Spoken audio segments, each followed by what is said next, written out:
In this video, I'll guide you through how to fix Fortnite stack on loading screen on your PC or laptop.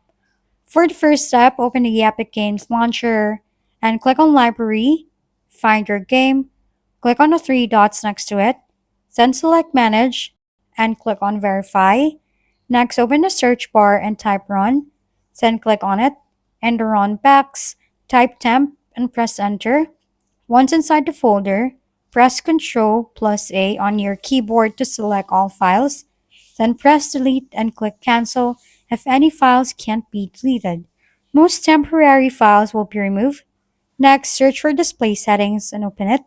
Scroll down and ensure your display resolution is set to recommended and that your scaling is also set to recommended. Now search for Windows Update and open it. Make sure your operating system is fully up to date.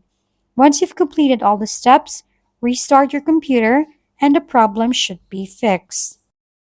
If this video was helpful, make sure to leave a thumbs up and subscribe for more tutorials. Thank you for tuning in.